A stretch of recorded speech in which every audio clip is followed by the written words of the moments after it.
गया। कल हम इस TLP को डिसॉल्यूशन के लिए सुप्रीम कोर्ट में रेफरेंस दाखिल करने के लिए कैबिनेट को दोबारा भेजेंगे। कार्रवाई होगी, कोई रियायत नहीं होगी, किसी को नहीं छोड़ा जाएगा, कोई रियायत नहीं होगी। फैसले अदालतों पे होंगे, जो कानून को हाथ में लेगा कानून उसको हाथ में लेगा। जी शेख साहब, ऑपोजिशन में आप थे, आपका ये व्यू पॉइंट था। मालिक साहब, आपने बहुत अहम क्लिप सुनाई है, अब मुझे 2-4 मिनट इसके जवाब का देंगे, वरना बड़ा गलत असर चला जाए। नहीं दोस्तों, नंबर 1, ये पार्टी कल बनी है 2017 में। ये मेरी तकरीरें जो हैं ख़त्म नबूवत की जेलें मैंने बहुत पहले काटी हैं, और लब्बैक या रसूल अल्लाह मेरा और नामूस रसालत मेरा हुसैन यानी जवानी के वक्त नारा था। ये शेखुल कुरान की ज़िंदगी में जब ऐन और गैन का एक हो गए थे ख़त्म नबूवत पर, ये तो कल की बात है। मैं आज तक कभी खादम हुसैन रिजवी मरहूम को नहीं मिला, कभी साद को नहीं मिला, इस सारे मज़ाकरात में भी नहीं मिला। नूरुल्लाह कादरी साहब के मैं साथ जाता ज़रूर था, लेकिन मैं अपने कमरे में था। और मैंने कभी ये कहना कि ये कॉल मैंने नवाज शरीफ के दौर में दी, जब नवाज शरीफ अमेंडमेंट ला रहे थे और फजलुर रहमान ने वोट दे दिया। देखें, बाज़ मेरी तकरीरें ऐसी निकाली गई हैं और मेरे दोस्तों ने निकाली हैं कि उस वक्त मैं कॉलेज में था, उस वक्त मैं कॉलेज की सियासत में ये बातें कह रहा था। ये तो 3 साल की बात है। मैं सारी कौम के सामने आपके प्रोग्राम में कहना चाहता हूँ, मैं कभी धरने में नहीं गया, कभी धरने के खादम रिजवी साहब मरहूम को या साद या उसके भाई को किसी लोगों को नहीं मिला।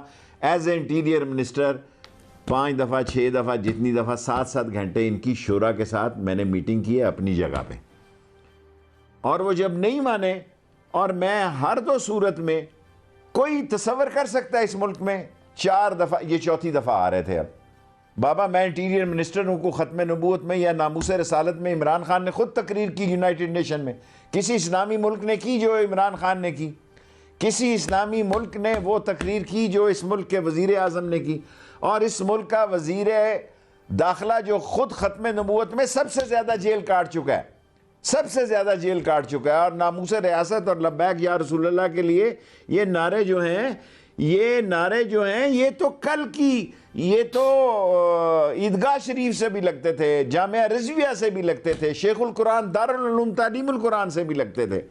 इसका मतलब ये नहीं है कि ये नारा किसी के साथ आइडेंटिफाई है। हम आशिक़े रसूल हैं, नामूस की रिसालत के लिए तमाम ग्रुप्स यकजा हैं, लेकिन लोगों के लिए ऐसे हालात में जब पाकिस्तान जो है फैटफ में बहुत ग्रे लिस्ट में है और पाकिस्तान की इकॉनमी एक बहुत खौफनाक मरहले में है, और हम दूसरे मुल्कों से सोशल मीडिया के ज़रिए जो चीज़ें जारी की गई, जिन चीज़ों का इजरा किया गया, वो टोटली मुख्तलिफ हैं उन चीज़ों से जिन चीज़ों की बातें की जा रही हैं। बाबा, ऐसी 100 वजारतें मैं नामूस रसालत पर और लब्बैक या रसूल अल्लाह पे और ख़त्म नबूवत पे कुर्बान करता हूँ। इसका मतलब ये तो नहीं कि इस्लाम का किला पाकिस्तान को भी मैं उस जगह ले जाऊँ कि वापसी की गुंजाइश की। वो तो बिल्कुल, मैं इस मामले में तो बिल्कुल आज तक इस पार्टी, देखें TLP ने 1 मिनट, आज मैंने आपसे वादा लिया कि 5 मिनट आप मुझे देंगे, उसके बाद आप सवाल करेंगे। कोई इनका मंशूर है धरनों के अलावा, लॉलेसनेस के अलावा, इश्ताल अंगेजी के अलावा? हमने तो ख़त्म नबूवत में और नामूस रसालत में जब आ गई पुलिस वारंट आ गए तो हम नीचे सीढ़ियों से लाल हवेली से उतर के गाड़ी में बैठ जाते थे। कभी कोई फ़ोटो लग जाती थी, कभी नहीं लगती थी। उस वक्त मीडिया ही नहीं था। मालिक साहब, आपको पता है फ़ोटो लगवाने के लिए कितने जतन करने पड़ते थे। जेल में देखते थे यार कोई अंदर दे सफ़ेज भी लगी है फ़ोटो के नहीं लगी। सियासतदान की ख्वाहिश होती है कि उसकी कंपनी की भी मशहूरी हो।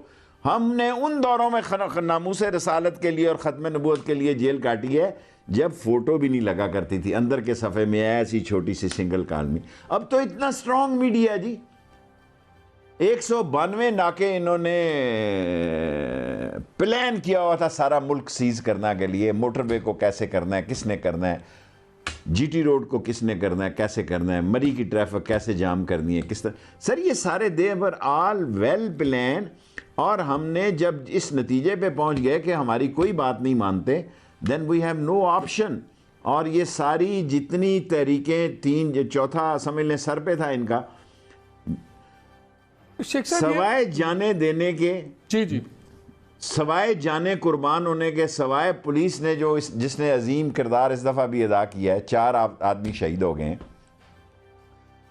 580 पुलिस वाले ज़ख्मी हैं, 30 गाड़ियों को आग लगी है। ऐसे आलम में क्या मुल्क को इश्ताल अंगेज़ों और दहशत गर्दों और इन लोगों के हाथों में छोड़ दें? तो मैं बिल्कुल आपके साथ और जो हूं। लोग मैं ये तो कहते हैं कि लब्बैक या रसूल अल्लाह, तो ईदगाह और हसीनुद्दीन शाह और दारुल उलूम से और आरिफ शाह कादरी से नारे लगते थे। मैं ये तो कल आए हैं जनाब, और इनका कुल कुल कुल कुल कुल जो है, मैं तो ऐसे जत्थों को शेख साहब, कुल हिस्सा जो है, मैं तो ऐसे जत्थों को मजहबी जमात भी नहीं कहता। मैं 3 पहले और चौथा जत्था ये ला रहे थे। बिल्कुल, मैं तो ऐसे जत्थों को मजहबी जमात भी नहीं कहता, मैं तो इंतहा पसंद तंजीमें कहता हूँ। लेकिन ये बताएं, जब नवंबर में आपको ये सब नहीं पता था कि जो आप खुद कहते हैं कि सवाए फितने के और कुछ नहीं फैलाते, तब आपको नहीं पता था कि जब नवंबर में इनके साथ एग्रीमेंट किया कादरी साहब ने और आप लोगों ने, तब आप लोगों ने नहीं किया? प्राइम मिनिस्टर का भी मैं आपको क्लिप सुना देता हूँ, बल्कि एक क्लिप सुन लीजिए। बिल्कुल ठीक है, मेरी बात सुन लें आप। के साथ टीएलपी के साथ बात कर रही है और हमने ये फैसला किया, मुआहदा हो गया कि जो इन्होंने अपनी डेट दी हुई थी फरवरी की, ये चली गई 20 अप्रैल के ऊपर, और 20 अप्रैल के बाद मुआहदे के तहत हम पार्लियामेंट के अंदर ये जो इनकी डिमांड्स हैं वो रखते हैं। ये किसने अथॉरिटी दी थी किसी भी वजीर को कि आप जाके वहां प्रॉमिस करके आए कि हम फ्रांस के एम्बेसडर को बाहर भेज देंगे? उसको ना पार्लियामेंट में लाया गया, वो तो पार्लियामेंट में आज भी नहीं आया। इतना बड़ा फैसला हो गया, आज भी जी खुद वजीर आजम कह रहे हैं, बड़े इत्मीनान से बता रहे हैं, उनसे बात ही हो रही, हमने उनसे टाइम लिया। ये ठीक है, जो भी था, लेकिन अगर एक जत्था आके बैठता है और आप उसको लेजिटिमाइज करते हैं, आप उसको बड़ा उसको एक हकीकत मान के एक लीगल उसको स्टेटस देते हैं, तो फिर शुरू तो आपने कर दिया ना इस काम को, शय तो आपने खुद दे दी उस मसले को। मेरी गुजारिश तो सुन लें ना, मेरी गुजारिश सुन लें। हमने ये 4था महीना मेरा लग गया इस वजारत को, भरपूर कोशिश की कि असम्बली में वो मसवदा ले आएँ जो सब के लिए काबिल कबूल हो, लेकिन वो इसके लिए कबूल नहीं थे। किसी ने उनसे ये कमिटमेंट नहीं की हुई कि ये असम्बली से बाहर पास होगा, और प्राइम मिनिस्टर ने भी इसलिए की कि जब मैंने उनसे जाके कहा जी कि असम्बली के अंदर ऐसा मसवदा ले आएंगे जो सब पार्टियों के लिए काबिल कबूल होगा, लेकिन उन्होंने झंडी करा दी। उन्होंने कहा जी अपना मसला ही कोई नहीं, आप तो हमारा एक नकाती एजेंडा है, हमारा तो कोई और एजेंडा नहीं है कि हम नहीं जानते कि देखें ना, असम्बली में जाता, फिर कमेटी में जाता, फिर कमेटी उसमें अमेंडमेंट्स करती, को कमेटी उसको देखती, उसके लिए वो लोग तैयार नहीं थे। और जो फिर इतलात थी एजेंसियों से कि वो भरपूर तैयारी में थे कि 20 तारीख रात 12 बजे निकलना है और सारे मुल्क को उन्होंने स्क्वीज़ कर देना, जैम कर देना। और किसको शौक़ है जी कि किसी पार्टी को वैसे ही बैठे बिठाए?